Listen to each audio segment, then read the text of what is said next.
ಡಿಕೆಶಿ ವಿರುದ್ಧ ಸಮರ ಸಿಡಿದೆದ್ದ ದಲಿತ ಲೀಡರ್ಸ್ ಹೈಕಮಾಂಡ್ಗೆ ದೂರು ಕೊಡಲು ರೆಡಿ. ಡಿಸಿಎಂ ವಿರುದ್ಧ ಚಾರ್ಜ್ ಶೀಟ್ ಏನೆಲ್ಲ ಉಲ್ಲೇಖ ಮಾಡಿದ್ದಾರೆ, ಯಾವ ನಾಯಕರಿಂದ ಕಂಪ್ಲೇಂಟ್, ಡಿಕೆಶಿಗೆ ಚೆಕ್ಮೇಟ್.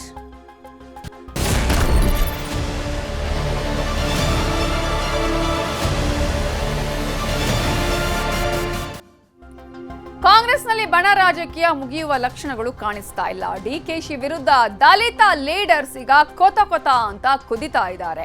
ಡಿಕೆ ಶಿವಕುಮಾರ್ಗೆ ಮೂಗುದಾರ ಹಾಕೋದಕ್ಕೆ ಭಾರಿ ರಣತಂತ್ರವನ್ನ ಮಾಡ್ತಾ ಇದ್ದಾರೆ.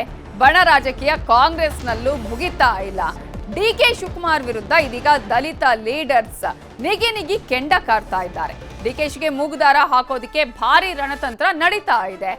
ಫೆಬ್ರವರಿ 5ರಂದು ದೆಹಲಿಗೆ ತೆರಳುತ್ತಾ ಇದ್ದಾರೆ ಕೆಎನ್ ರಾಜಣ್ಣ ಅವರು. ಡಿಕೆ ಶಿವಕುಮಾರ್ ವಿರುದ್ಧವೇ ವರಿಷ್ಠರಿಗೆ ದೂರು ಕೊಡೋದಕ್ಕೆ ಇದೀಗ ಕೆಎನ್ ರಾಜಣ್ಣ ನಿರ್ಧಾರವನ್ನ ಮಾಡಿದ್ದಾರೆ. ಮಲ್ಲಿಕಾರ್ಜುನ ಖರ್ಗೆ, ಕೆಸಿ ವೇಣುಗೋಪಾಲ್ ಅವರ ಭೇಟಿಗೂ ಸಮಯ ಕೇಳಿದ್ದಾರೆ ಈಗಾಗಲೇ ರಾಜಣ್ಣ ಅವರು. ಸೊ ಈ ಹಿನ್ನೆಲೆಯಲ್ಲಿ ಈಗ ರಾಜಣ್ಣ ಅವರ ದೂರು, ಮತ್ತೊಂದು ಕಡೆ ದಲಿತ ನಾಯಕರ ಈ ಒಂದು ಕೋಪ ಇದೆಯಲ್ಲ, ಇದು ಏನ್ ಆಗಬಹುದು, ಹೈಕಮಾಂಡ್ ಏನ್ ಮಾಡುತ್ತೆ ಈ ವಿಚಾರದಲ್ಲಿ ಅನ್ನುವಂತಹ ಒಂದಷ್ಟು ಕುತೂಹಲ ಕೂಡ ಇದೆ.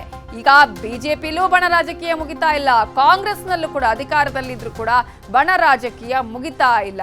ಒಂದೊಂದು ಬಣ ಒಂದೊಂದು ರೀತಿಯಾದಂತಹ ನಡಾವಳಿಗಳನ್ನ ಅಥವಾ ನಿಲುವನ್ನ ತೋರಿಸ್ತಾ ಇರೋದನ್ನ ನಾವು ಗಮನಿಸ್ತಾ ಇದ್ದೀವಿ. ಈ ಮೂಲಕ ಡಿಕೆ ಶಿವಕುಮಾರ್ಗೆ ಚೆಕ್ಮೇಟ್ ಕೊಡೋದಕ್ಕೆ ಇದೀಗ ಸಿಎಂ ಆಪ್ತ ಬಣ ರೆಡಿಯಾಗಿದೆ. ಹೈಕಮಾಂಡ್ಗೆ ದೂರು ಕೊಡೋದಕ್ಕೆ ನಿರ್ಧಾರವನ್ನ ಕೂಡ ಮಾಡಲಾಗಿದೆ. ಹಾಗಾದ್ರೆ ಫೆಬ್ರವರಿ 5ರಂದು ರಾಜಣ್ಣ ಅವರು ದೂರನ್ನ ಸಲ್ಲಿಸೋದಕ್ಕೆ ತಯಾರಿಯನ್ನ ಮಾಡ್ಕೊಂಡಿದ್ದಾರಲ್ಲ. ಖರ್ಗೆ ಆಗಿರ್ಬೋದು, ಕೆಸಿ ವೇಣುಗೋಪಾಲ್ ಅವರ ಭೇಟಿಗೂ ಕೂಡ ಸಮಯವನ್ನ ಕೇಳಿದ್ದಾರೆ. ಆಗ್ಲೇ ಡಿಕೆ ಶಿವಕುಮಾರ್ ಅವರ ವಿರುದ್ಧ ದೂರು ಕೊಡೋದಕ್ಕೆ ಎಲ್ಲಾ ತಯಾರಿಯನ್ನ ಮಾಡ್ಕೊಂಡಿದ್ದಾರೆ. ದೆಹಲಿಗೆ ತೆರಳ್ತಾ ಇದ್ದಾರೆ. ಫೆಬ್ರವರಿ 5ರಂದು ಸಹಕಾರ ಸಚಿವರಾಗಿರುವಂತಹ ಕೆಎನ್ ರಾಜಣ್ಣ ಅವರು ಈಗಾಗಲೇ ನೀವು ಯಾವುದೇ ರೀತಿಯಲ್ಲೂ ಹೊರಗಡೆ ಅಂದ್ರೆ ಬಹಿರಂಗವಾಗಿ ಹೇಳಿಕೆಗಳನ್ನ ಕೊಡಬಾರದು ಅಂತ ಹೇಳಿ ಹೈಕಮಾಂಡ್ ಈಗ ಸ್ಟ್ರಿಕ್ಟ್ ಆರ್ಡರ್ ಅನ್ನ ಕೂಡ ಕೊಟ್ಟಿದೆ. ಇದಾದ್ಮೇಲೆ ಕೂಡ ಬಣ ರಾಜಕೀಯ ನಿಲ್ತಾ ಇಲ್ಲ. ಇದೇ ವಿಚಾರಕ್ಕೆ ಸಂಬಂಧಪಟ್ಟ ಹಾಗೆ ಇನ್ನಷ್ಟು ಡೀಟೇಲ್ಸ್ ಅನ್ನ ಕೊಡೋದಕ್ಕೆ ನಮ್ಮ ರಿಪೋರ್ಟರ್ ಕಾರ್ತಿಕ್ ಈಗ ನೇರ ಸಂಪರ್ಕದಲ್ಲಿ ಜಾಯ್ನ್ ಆಗಿದ್ದಾರೆ. ಕಾರ್ತಿಕ್, ಎರಡೋ ಪಕ್ಷಗಳಲ್ಲಿ ಬಣ ರಾಜಕೀಯ ನಿಲ್ಲುವಂತಹ ಲಕ್ಷಣಗಳು ಕಾಣಿಸ್ತಾ ಇಲ್ಲ. ಈಗ ಕಾಂಗ್ರೆಸ್ನಲ್ಲೂ ಅಧಿಕಾರದಲ್ಲಿದ್ರೂ ಕೂಡ ಬಣ ರಾಜಕೀಯ ದಿನದಿಂದ ದಿನಕ್ಕೆ ಜಾಸ್ತಿ ಆಗ್ತಾ ಇದೆ. ಡಿಕೆ ಶಿವಕುಮಾರ್ಗೆ ಚೆಕ್ಮೇಟ್ ಕೊಡೋದಕ್ಕೆ ಸಿಎಂ ಆಪ್ತ ಬಣ ಹೇಗೆ ತಯಾರಾಗಿದೆ, ಯಾವ ರೀತಿಯಾಗಿ ಹೈಕಮಾಂಡ್ಗೆ ದೂರು ಕೊಡುವಂತಹ ಎಲ್ಲಾ ತಯಾರಿಗಳನ್ನ ಮಾಡಿಕೊಳ್ಳಲಾಗಿದೆ?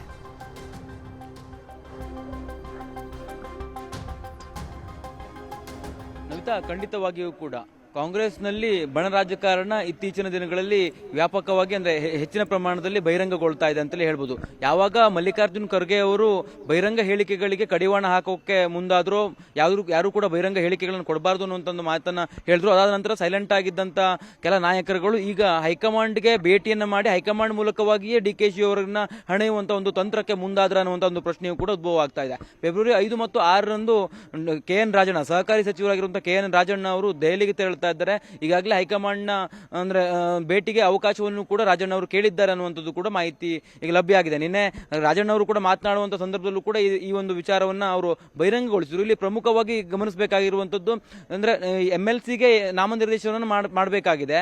ಆ ಒಂದು ಸ್ಥಾನಗಳಿಗೆ ಡಿಕೆಶಿ ಅವರು ತಮ್ಮ ಆಪ್ತರನ್ನೇ ಅಲ್ಲಿ MLC ಮಾಡಬೇಕು ಅನ್ನುವಂತ ಒಂದು ನಿಟ್ಟಿನಲ್ಲಿ ಪ್ರಯತ್ನಗಳನ್ನ ಮಾಡ್ತಾ ಇದ್ದಾರೆ. ಈಗಾಗಲೇ ಅವರು ಪಟ್ಟಿಯನ್ನು ಕೂಡ ಸಿದ್ಧತೆಯನ್ನ ಪಡಿಸಿಕೊಂಡು ಹೈಕಮಾಂಡ್ಗೆ ಕಳಿಸುವಂತ ಕೆಲಸವನ್ನು ಕೂಡ ಮಾಡ್ತಾ ಇದ್ದಾರೆ. ಶತಾಯಗತಾಯವಾಗಿ ತನ್ನ ಬಣದವರನ್ನೇ MLC ಮಾಡಬೇಕು ಅನ್ನುವಂತ ಒಂದು ನಿಟ್ಟಿನಲ್ಲಿ ಡಿಕೆ ಶಿವಕುಮಾರ್ ಅವರು ಕಾರ್ಯವನ್ನ ನಿರ್ವಹಿಸ್ತಾ ಇದ್ದಾರೆ. ಇದು ಕೆಎನ್ ರಾಜಣ್ಣ ಅವರ ಕೆಂಗಣ್ಣಿಗೆ ಗುರಿಯಾಗಿರುವಂತದ್ದು. ಸಮುದಾಯವಾರು ನೀವು MLCಗಳನ್ನ ನಾಮನಿರ್ದೇಶನ ಮಾಡಬೇಕು ಅನ್ನುವಂತ ಬೇಡಿಕೆಯನ್ನ ಇಟ್ಟಿರುವಂತಹ ಕೆಎನ್ ರಾಜಣ್ಣ ಡಿಕೆ ಶಿವಕುಮಾರ್ ಅವರ ಬಳಿ ಈ ಒಂದು ವಿಚಾರವಾಗಿ ಹೇಳಿದ್ರೆ ಪ್ರಯೋಜನ ಆಗೋದಿಲ್ಲ ಅನ್ನುವಂಥದ್ದನ್ನ ಅಂದ್ಕೊಂಡಂತೆ ಅನಿಸ್ತಾ ಇದೆ. ಅದೇ ಒಂದು ಕಾರಣಕ್ಕಾಗಿ ಹೈಕಮಾಂಡ್ ಮುಂದೆ ಈ ಒಂದು ವಿಚಾರವನ್ನು ಪ್ರಸ್ತಾಪ ಮಾಡಿ ಸಮುದಾಯವಾರು ಯಾವೆಲ್ಲ ಸಮುದಾಯ ಕಾಂಗ್ರೆಸ್ನ ಪರವಾಗಿದೆ, ಶೋಷಿತ ವರ್ಗದವರನ್ನ ಇರಬಹುದು, ಹಾಗೆ ಹಿಂದುಳಿದ ವರ್ಗದವರನ್ನ ಗಣನೆಗೆ ತೆಗೆದುಕೊಳ್ಳಬೇಕು, ಹಾಗಾಗಿ ಅವರಿಗೆ ಆದ್ಯತೆಯನ್ನ ಈ ಒಂದು ವಿಚಾರದಲ್ಲಿ ಕೊಡಬೇಕು ಅನ್ನುವಂಥದ್ದನ್ನ ಹೈಕಮಾಂಡ್ ಮೂಲಕ ಮನವರಿಕೆಯನ್ನು ಮಾಡುವಂತ ಕೆಲಸಕ್ಕೆ ಮುಂದಾದ್ರ ಅನ್ನುವಂಥ ಪ್ರಶ್ನೆ ಉದ್ಭವವಾಗಿದೆ. ಅದರ ಜೊತೆಗೆ ಡಿಕೆ ಶಿವಕುಮಾರ್ ಅವರು ಇಲ್ಲಿ ಯಾವೆಲ್ಲ ರೀತಿಯಾಗಿ ನಡ್ಕೊಳ್ತಾ ಇದ್ದಾರೆ, ಕೆಪಿಸಿಸಿ ಅಧ್ಯಕ್ಷರಾದ ನಂತರದಲ್ಲಿ ಜೊತೆಗೆ ಈಗಾಗಲೇ ಏನು ಸಿಎಂ ಗಾದಿಗೂ ಕೂಡ ತಾನು ಕೂತ್ಕೊಳ್ಬೇಕು ಅನ್ನುವಂಥ ಒಂದು ನಿಟ್ಟಿನಲ್ಲಿ ಪ್ರಯತ್ನವನ್ನು ಏನು ಮಾಡ್ತಾ ಇದ್ದಾರೆ.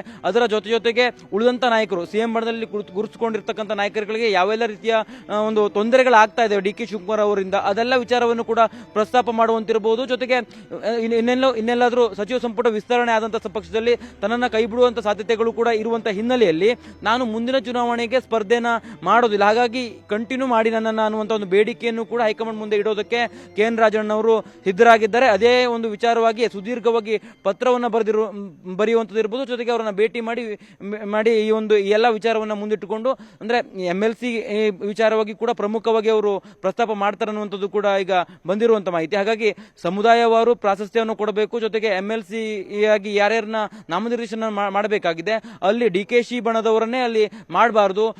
ಅಂದ್ರೆ ಸಮುದಾಯವರು ತಮ್ಮದು ಒಂದಿಷ್ಟು ಹೆಸರುಗಳಿದಾವೆ, ಅವರನ್ನು ಕೂಡ ಗಣನೆಗೆ ತೆಗೆದುಕೊಳ್ಳಬೇಕು ಅನ್ನುವಂತ ಒಂದು ಬೇಡಿಕೆ ನೀಡುವಂತ ಸಾಧ್ಯತೆಗಳು ಇರುವಂತದ್ದು. ನವಿತಾ, ಓಕೆ, ಹಾಗೆ ಸಂಪರ್ಕದಲ್ಲಿ ರೀ ಕಾರ್ತಿಕ್. ಇನ್ನು ಮುಂದಿನ ಸುದ್ದಿಯತ್ತ ಗಮನ ಹರಿಸೋಣ. BY ವಿಜೇಂದ್ರ ರಾಜ್ಯಾಧ್ಯಕ್ಷ ಕುರ್ಚಿಗೆ ಕಂಟಕ. ಯತ್ನಾಳ್ ರೆಬೆಲ್ಸ್ ಟೀಮ್ಗೆ ತಟಸ್ಥ ಬಣ ಬೆಂಬಲ. ವಿಜೇಂದ್ರಗೆ 6 ಲೀಡರ್ಸ್ ಸವಾಲ್. ಯಾರಾಗ್ತಾರೆ ರಾಜ್ಯ ಬಿಜೆಪಿ ಅಧ್ಯಕ್ಷ? ಬಿಜೆಪಿ ಸಾರಥಿ ಸಮರ.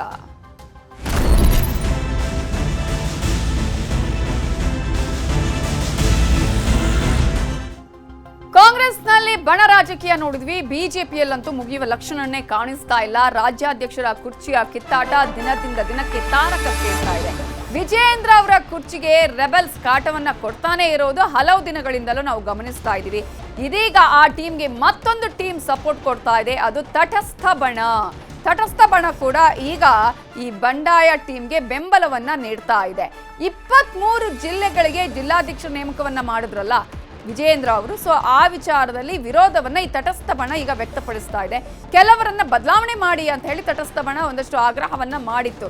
ಅದಕ್ಕೆ ಯಾವುದೇ ರೀತಿಯಾದಂತಹ ಆ ಒಂದು ಬಣ ಹೇಳಿದಕ್ಕೆ ಮರ್ಯಾದೆ ಕೊಡ್ಲಿಲ್ಲ, ಏನೂ ಮಾಡಲಿಲ್ಲ, ಅಲ್ಲಿ ಬೆಲೆ ಕೊಡ್ಲಿಲ್ಲ ಅಂತ ಹೇಳಿ ರೆಬಲ್ ಹಾಗೇನೆ ತಟಸ್ಥ ಬಣ ಇದೀಗ ದೂರು ಕೊಡೋದಕ್ಕೆ ಮುಂದಾಗಿದೆ.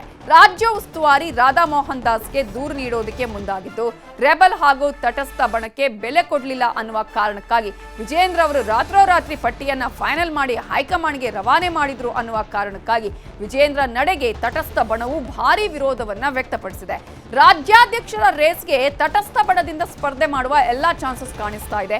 6 ನಾಯಕರ ಪಟ್ಟಿಯನ್ನ ಕಳುಹಿಸಿದೆ ಇದೀಗ ವಿರೋಧಿ ಬಣ.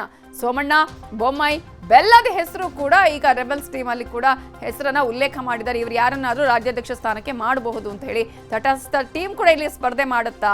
ರಾಜ್ಯಾಧ್ಯಕ್ಷರ ರೇಸ್ ನಲ್ಲಿ ಯತ್ನಾಳ್ ಟೀಮ್ ಕೂಡ ಇದೆ. ಸೊ ಯಾವುದೇ ಕಾರಣಕ್ಕೂ ವಿಜೇಂದ್ರ ಅವರು ರಾಜ್ಯಾಧ್ಯಕ್ಷ ಸ್ಥಾನದಲ್ಲಿ ಇರಬಾರ್ದು, ಅವರನ್ನ ಹುದ್ದೆಯಿಂದ ಕೆಳಗಿಳಿಸಬೇಕು ಅನ್ನೋದೇ ಒನ್ ಲೈನ್ ಎಜೆಂಡಾ ಆಗಿರೋದು ಈಗ ರೆಬೆಲ್ಸ್ ಟೀಮ್ ನ ಒಂದು ಉದ್ದೇಶ. ಇದರ ಬಗ್ಗೆ ಇನ್ನಷ್ಟು ಡೀಟೇಲ್ಸ್ ಅನ್ನ ಕೊಡೋದಕ್ಕೆ ನಮ್ಮ ರಿಪೋರ್ಟರ್ ಕಾರ್ತಿಕ್ ಈಗ ನೇರ ಸಂಪರ್ಕದಲ್ಲಿ ಜಾಯ್ನ್ ಆಗಿದ್ದಾರೆ. ಕಾರ್ತಿಕ್, ಈಗಾಗಲೇ ಬಿಜೆಪಿಯ ಬಣ ರಾಜಕೀಯದಲ್ಲಿ ನಾವು ಗಮನಿಸ್ತಾ ಹೋಗೋದಾದ್ರೆ ಮನೆಯೊಂದು 3 ಬಾಗಿಲು ತರ ಬೇರೆ ಬೇರೆ ಬೇರೆ ಬಣಗಳು ಈಗ ಎಲ್ಲವೂ ಕೂಡ ವಿಜೇಂದ್ರ ವಿರುದ್ಧವೇ ಈಗ ನಿಲ್ತಾ ಇರೋದು. ವಿಜೇಂದ್ರ ಅವರ ರಾಜ್ಯಾಧ್ಯಕ್ಷ ಹುದ್ದೆಗೆ ಕುತ್ತು ಬರೋದು ಖಂಡಿತ ಅಂತ ಅನ್ಸುತ್ತೆ. ಎಲ್ಲ ಡೆವಲಪ್ಮೆಂಟ್ಸ್ ನೋಡಿದ್ರೆ ಯಾರ್ಯಾರು ರಾಜ್ಯಾಧ್ಯಕ್ಷ ಸ್ಥಾನದಲ್ಲಿ ಇದ್ದಾರೆ ಈಗ?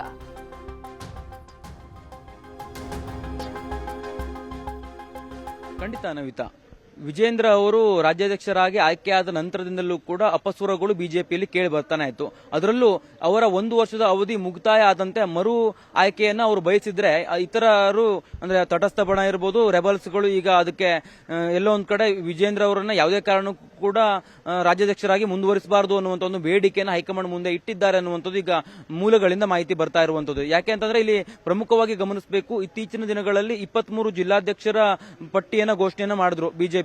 ಆ ಒಂದು ಸಂದರ್ಭದಲ್ಲಿ ತಟಸ್ಥರಿಗೂ ಕೂಡ ಅಸಮಾಧಾನ ಇತ್ತು. ಇಲ್ಲಿ ಬಹುತೇಕ ಜಿಲ್ಲೆಗಳಲ್ಲಿ ತಮ್ಮ ಜಿಲ್ಲೆಗಳಲ್ಲಿಯೇ ಒಂದು ನಮ್ಮ ಜಿಲ್ಲಾಧ್ಯಕ್ಷರ ಆಯ್ಕೆ ಮಾಡುವಂತ ವಿಚಾರದಲ್ಲಿ ನಮ್ಮ ಒಂದು ವಿಶ್ವಾಸವನ್ನ ತೆಗೆದುಕೊಂಡಿಲ್ಲ ಅನ್ನುವಂತ ಒಂದು ದೂರನ್ನ ರಾಧಾ ಮೋಹನ್ ದಾಸ್ ಅಗರ್ವಾಲ್ ಬಿಜೆಪಿ ಉಸ್ತುವಾರಿ ಅವರಿಗೆ ಕೊಟ್ಟಿದ್ರು. ಆ ಸಂದರ್ಭದಲ್ಲಿ ರಾಧಾ ಮೋಹನ್ ದಾಸ್ ಅಗರ್ವಾಲ್ ಅವರು ಮರುಪರಿಶೀಲನೆ ಮಾಡಿ ನನಗೊಂದು ಪಟ್ಟಿಯನ್ನು ಕಳಿಸ್ಕೊಡಿ ಅನ್ನುವಂತ ಒಂದು ಮಾತನ್ನ ಹೇಳಿದ್ರು. ಅದರಂತೆ ತಟಸ್ಥ ಬಣವು ಕೂಡ ಒಂದು ಪಟ್ಟಿಯನ್ನು ಕಳಿಸ್ಕೊಟ್ಟಿತ್ತು. ಆದ್ರೆ ಅಂತಿಮವಾಗಿ ಘೋಷಣೆ ಆಗುವಂತ ಸಂದರ್ಭದಲ್ಲಿ ಯಾವುದೂ ಕೂಡ ಹೆಸರು ಬದಲಾವಣೆ ಆಗಿರಲಿಲ್ಲ.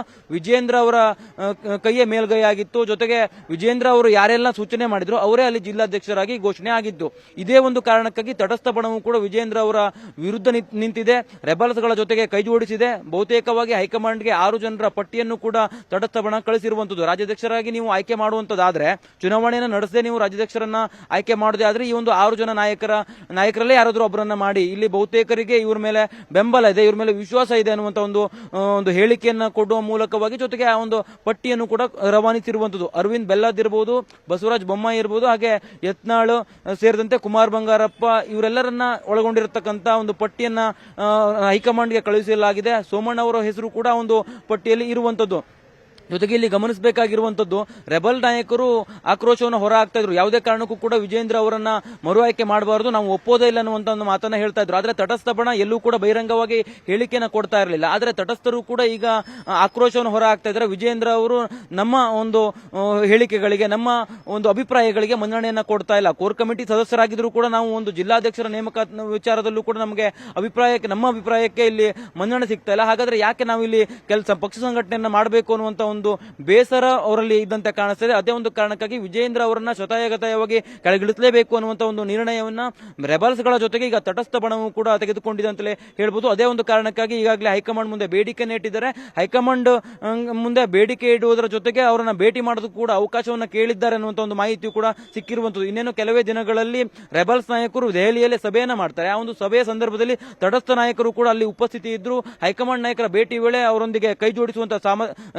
ಸಾಧ್ಯತೆಗಳು ಕೂಡ ಇರುವಂತದ್ದು. ಹಾಗಾಗಿ ಹೈಕಮಾಂಡ್ ಮುಂದೆಯೂ ಕೂಡ ಅಂದ್ರೆ ದೊಡ್ಡ ತಂಡವೇ ಈಗ ಹೋಗಿ ವಿಜೇಂದ್ರ ಅವರ ವಿರುದ್ಧ ನಿಂತಿರುವಂತದ್ದು. ವಿಜೇಂದ್ರ ಅವರನ್ನ ಬದಲಾವಣೆ ಮಾಡಬೇಕಾದಂತ ಅನಿವಾರ್ಯತೆಯೂ ಕೂಡ ಹೈಕಮಾಂಡ್ಗೆ ಸೃಷ್ಟಿಯಾದ್ರೂ ಕೂಡ ಅಂದ್ರೆ ಸೃಷ್ಟಿಯಾಗುವಂತ ಸಾಧ್ಯತೆಗಳು ಕೂಡ ಇರುವಂತದ್ದು. ಹಾಗಾಗಿ ವಿಜೇಂದ್ರ ಅವರು ಮರು ಆಯ್ಕೆ ಆಗ್ತಾರಾ ಅಥವಾ ವಿಜೇಂದ್ರ ಅವರನ್ನ ಕೆಳಗಿಳಿಸಬೇಕಾದಂತ ಅನಿವಾರ್ಯತೆ ಹೈಕಮಾಂಡ್ಗೆ, ಬಿಜೆಪಿ ಹೈಕಮಾಂಡ್ಗೆ ಸೃಷ್ಟಿಯಾಗತ್ತಾ ಅನ್ನುವಂತ ಒಂದು ಪ್ರಶ್ನೆಯೂ ಕೂಡ ಈಗ ಉದ್ಭವವಾಗಿರುವಂತದ್ದು. ನವಿತಾ, ಏನಾಗುತ್ತೆ ಹೈಕಮಾಂಡ್ ನಿರ್ಧಾರ ಅನ್ನೋದನ್ನ ನೋಡೋಣ. Thank you so much Karthik ಡೀಟೇಲ್ಸ್ಗೆ.